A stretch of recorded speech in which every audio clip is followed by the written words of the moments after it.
Хәйрлекән укучылар, текст редакторы дигән теманың практик өлешенә күчәбез. Җөмләләрне тулыландырыгыз.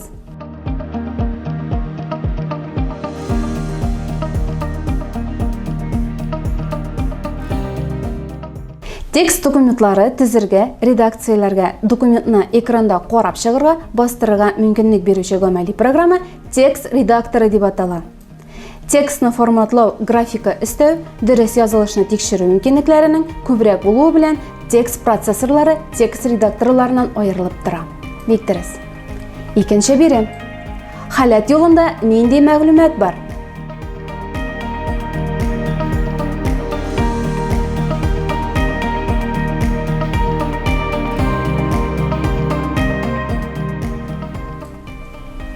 Җавап. Халат юлында курсор координаталары, бит форматы, агымдагы шрифт һәм кайбер башка информация чагылдырыла. Өченче бирем. Сайлакка нинди командалар керә? Алар ничек башкарыла?